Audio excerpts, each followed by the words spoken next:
Hello, everybody. Dave Neal here, stand-up comic, host of Bachelorette Nation News. Happy Friday afternoon. Last video of the day, unless anything crazy comes out. We've got Jed Wyatt speaking on Kate Casey's podcast about life after Bachelor. And to be honest, I actually was surprised how much information he gave up in this interview. I'm going to play about 5 or 6 clips of it, but very fascinating stuff. Jed's been... tried to make his own podcast, Jed Talks, play on the words, TED Talks. Hey, that's pretty good, Jed Talks. And of course, the producers silenced him real quickly and threatened him with lawsuits if he was to tell kind of his side of the story. They're not allowed to disparage the good word of the Bachelor Nation producers. So I was surprised when he did this podcast. Could he be sued from this? Let me know. Leave a comment if you think this is sue-worthy. I mean, he gave up a lot of information here. And he talks about Hannah. And of course, if you're new to Bachelor Nation and you don't understand this story, Jed was Hannah's final choice. They were engaged. He proposed to her, spoiler, a couple years ago. And then in the time period between when he proposed and when the episode aired, it came out that he was in love with somebody else. He tells his side of the story and says she pretty much made it all up. He never called her his girlfriend, this or that. We'll hear from him, and I'll read some of your comments. Do me a favor, hit the subscribe button and like this video an odd number of times, and we will get right into this clip here. I'm just double checking we got everything going.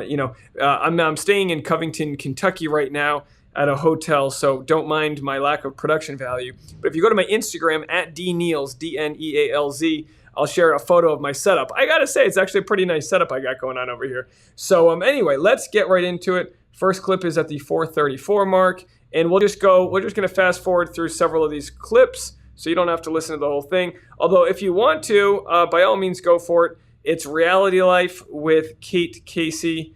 And let's play the first clip. Because these two were really in the center of a huge tabloid story at the time. And I have to tell you, when I put word out that I was interviewing him, the women went nuts. I'm going to tell you, they went crazy. A lot of them were still fired up about it. A lot of them were fully in love with him. But surprisingly, there were so many men that contacted me and said, dude, I'm so glad that you're interviewing Jed. So I have to say, I was so surprised by how many male fans he has. And I'm just remembering that all the times that I meet a guy and they're like, you know what, I really don't watch reality shows. And then 5 minutes later, they confess to me that they've watched every single season of The Bachelorette. So Kate already starts by saying women are crazy for feeling the way they did. Of course, everyone was triggered by this story because no one wants their time wasted. No one wants to date someone who's only on the show for publicity or whatever the case may be. But at the same time, something always smelled kind of fishy about this story. Can you be seeing someone as friends with benefits? Can you be seeing someone casually and then dump them to go on the show? Does this happen more often than not? But maybe Jed got a lot farther than other people do. Let's listen to him saying how his ex, Haley, lied. Now, his ex, I say that with quotes because this was the person he said he was never even official with in the first place. I was like, you know what? You're right. So I just kind of started going through with the steps. While we're here on this page, at this time when I had been reached out to, it was the first, within the first 3 days after I had met the Haley girl who came out and lied. So this was 3 days after we'd even met each other. But I got hit up by the production team and I showed her then and there. I was like, I think I'm going to proceed with this. So I understand if you don't want to hang out anymore. Right. And, but it's it was so not guaranteed going on the show. They don't make it sound like you're going to make a chance. Yeah. You have a chance and how. Yeah. I had, I think, I want to say 4 interviews or something like that, 5 interviews. I had to go to Atlanta and you don't hear back. And I didn't hear back that I was actually going on the show until I think 3 weeks before I actually left to go on the show, which is crazy. And then when you tell your mom, I'm going to go on the show, is she excited? Or the people in your inner orbit? I'm assuming you've got to keep it kind of secret. So we'll go to 829 here, or 1829. Some of the biggest information that I was surprised he shared is when he says the people you really need to be, because he said he was worried about the other contestants, but he says here the people you really need to be worried about are the producers. because his friends tried to warn him, like, hey, watch out. There's going to be some people out there that are going to be trying to, like, mess with you. You don't do it. Are they like, oh, but by the way, when you leave the limo and you're at the cocktail party and you're like, wait, so do you watch every episode of the show? Like, why do you know so much? I was scared when I got there because so many dudes, I don't know if it's just like episodes that they've watched in their life, but most of my friends aren't like, they don't like watch the show on the regular. They're not like super fans, but they've over the course of time at least seen episodes. And I think all of them have seen episodes where people get in fights because they were like, as soon as you get in that house, be ready, like watch your back. Because somebody might come at you. So like when I first got there and went into the mansion, I was like, you ready? Okay. But really the only people you have to watch out for are the producers. So wow. Yikes. The only people you have to watch out for are the producers. All right, we're going to skip to 2650, and this is where we pick up kind of a large chunk of the conversation about what actually went down here. So I'm going to let this play out. Just give me a second while I get here. And again, this is a couple more clips after this, but this is a good 4-minute long clip. What is it like? Does your phone blow up with text message, your DMs, and the majority of those DMs, are they coming from young women? Are they coming from all age groups? I mean, what was it? Just total vitriol? In the beginning of it, I like learned to laugh at it, which was, you would think it would be really bad at first, and then kind of you get better at taking it. But for me, it was comical at first because it was like, these people don't know me.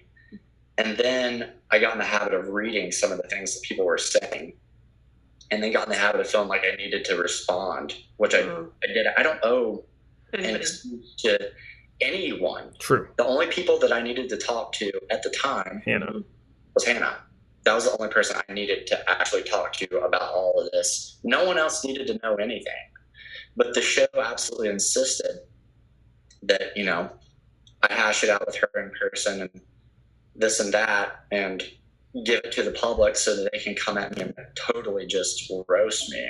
And it was just like, I would go into my DMs and I would see not hundreds, I'm talking thousands, refresh it and it would go of people just saying crazy stuff. That's you guys. Suicidal stuff. That's you. Not my people. Bridge, you should kill yourself. We're better than that. You're done. All of this, about my music, about my life, about my family. Puppy chow. All down the line. And it first was funny, and then it led to me kind of going into a very deep hurt that I can't really, not many people of my friends at least can relate to it. I have a few friends that are in music that have had issues in the public eye, slightly, little ones, but no one that I knew could even relate to this. My family could relate to this. And, I'm blessed enough to have. All right. So, who can relate to it? You're publicly shamed on TV and you're accused of something. And again, I'm not taking his side. We don't know what happened, but someone's a liar. Either he's lying or this person, Haley's lying. Let's play this next clip here. Pretty good stuff you're about to listen to. Let me just cue this up right here for you. And again, if it's annoying to have me break this all down, just go listen to the full thing. I mean, I know a bunch of the people that have been contestants on The Bachelorette, and most of these guys have girlfriends before they go to the show. I mean, to ask someone who's in that age group to not date during the casting process, and then to think that there's a chance that you're even going to connect with the one woman in a sea of 30 guys, it seems pretty impossible to ask a bunch of straight men in their 20s not to date anybody. So I'm just going to pause real quick. Yeah, dating someone's different than girlfriend. I think you can date people, and as long as they know, hey, I'm in the choosing to be on The Bachelor, just so you know, don't catch a feel, friends with benefits, here's the line, set your boundaries, totally fair. So calling someone your girlfriend is the big indicator here. Now, Jed did tell this Haley person that he loved her, and she did meet his parents, and I think that's what sold people more than him saying the girlfriend word, which obviously is saying you love someone and you introduce them to your parents. That's a hard one to kind of wrap your head around. So you have this girl that comes forward and says, no, wait a second. Haley. We were totally dating before this, and he landed, we text, he said, I love you, and I am devastated. But by the way, I am in a band, and if you want to see me perform on Tuesday at the Foundry, check out the website. Yikes. It seems super sketchy at the time. Were we reading that right? I feel like a lot of people didn't want to read it that way, but that's pretty much what it was. Like, that was the first time that I had ever heard her say boyfriend.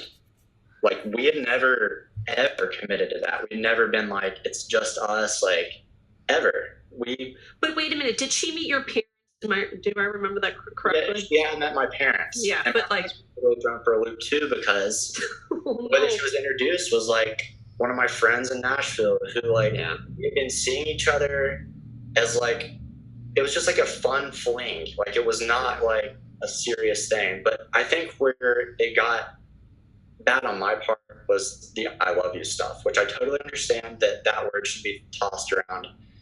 Although I do say it to all my friends who are girls, and I get that can be like a thing, can be misconstrued, but that's just who I am. I love everyone. Like, that's who I am as a person. And I love all my subscribers. That doesn't automatically mean that we're like, I love you, dating, Like, hit the like button.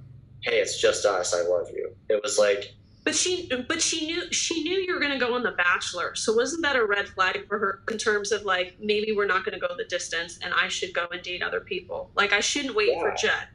I at least thought so. And I know that her mother thought so. And I know that all our friends thought so. And I know that there's something that I wish so bad that I could get that I have never been able to get because my friend switched his phone. But he had messages from her saying that we broke up when... Again, we weren't together, but she texted him that we had broken up. And this was like before all this came out. But it was just, at the end of the day, she was hurt and she was doing her best to get back both at me and try to get some traction for her band, which, it sucks. But now looking back, I'm glad she did, because otherwise I would have still been where I was, and I think it would have been toxic for everyone. And now, look, everyone's happy. Hannah's in a great relationship as far as I know, and I'm in a great relationship. All right, everyone's happy. All right, Tasha just walked in. Everyone say hi to Tasha. Tasha, say hi. Hello. Tasha's in the background. She's ready to do the chicken dance. Is that what it's called? Chicken dance? All right, let's go to 3320. We're almost done here. 3320, the whole why did he play his guitar so many times? We'll go over that part, which he blames the producers. Again, I feel like he could get sued for all this. I'm happy he's talking to us, but it definitely, to me, feels like he's going to be getting a call from Brian Friedman. What time was somebody like, you know what, you need to go over there and just like strum a little Journey, do some songs? Well, in my spare time that I would have alone, I would write. I would do what I did everything I could do to make myself feel like myself in that situation. So I would do that, and I would like write a little song or something, and then be like, you should play this for her. And it got to the point where I was like, I don't want to. Like, don't you think maybe we should do anything else? Yeah. And even when we did the hometown thing where we like went and wrote a song together, I was like, I think this is like a bit much. Like, it's really it's kind of coming across as like, hey, I'm here just for music. When I like openly spoke to her, honestly, no one told me to do it. Do it. And tell her that I showed up there for music. And then my mind changed. I was like, okay, I'm actually interested in this person. Right. So, so it almost feels like the producers were setting him up. Again, this could all be revisionary history. He's had several years to think about all of his answers to these things. Let's end this at, and again, there's so much I'm not covering right now, but we're running a little long. Let's end this at the 44-minute mark with 44 seconds. And then we'll see, because he ends it, he's kind of got that kind of like Buddhist stance, like, well, everything worked out well in the end. But, at the same time, obviously, the guy's been crushed here. He's a former football player. He was the Bachelor once. He was. Yeah. Talking about the new host. See, I just don't follow it enough to like really know that stuff. It's not something I'm like super interested in. Yeah. To be honest. But I know there's people who love it, so that's great. Do what you love, but that's something that I don't love to do, so I'm probably not going to do it. My last question is, what would you like people to know about being a Bachelorette contestant? I would want people to look at them not as television characters, but as real people, like a brother or a sister or one of your best friends, brothers or sisters. Wow, it's almost like what we say. Have empathy for other people. Treat them as if they're your own family or friends, and maybe accept that they're trying the best with the info they have. It's almost like we need to treat humans as humans again. And boy, I tell you what, it doesn't take too much of a rocket scientist to figure this out. Tasha, don't you want to say hi? You're dressed all cute. Come say hi to everyone. It's the Friday afternoon video. All the moms are having their daiquiris. They've got their blended margaritas. Come here real quick. I broke the drapes the second I got in, and I had to call maintenance. Ladies and gentlemen, Tasha Corney's checking in. Let's see. This isn't going to look nice because I don't have anything set up here, but we'll switch to the main camera. So this is us on the main camera here. We are over here doing the Lord's work in Kentucky. Wow, look at that, folks. You stuck around for the end. You get to see the whole video. Do you want to see us dance? You want to do a dance here? Oh, no. Oh, ow, babe, my rib. Oh! If you donate to the Patreon, I'll throw Tasha on the bed. All right. All right, that's it. That's the video. That's the Friday. Leave a comment. Let me know what you guys think. We'll talk to you later. Bye, everybody. All right, now that they're gone, time for a freaky time. Oh, it's not end. Okay, I ended it. All right, Tasha. Now that it's over, you know what to do. Oh, it's not over. Hold on a second.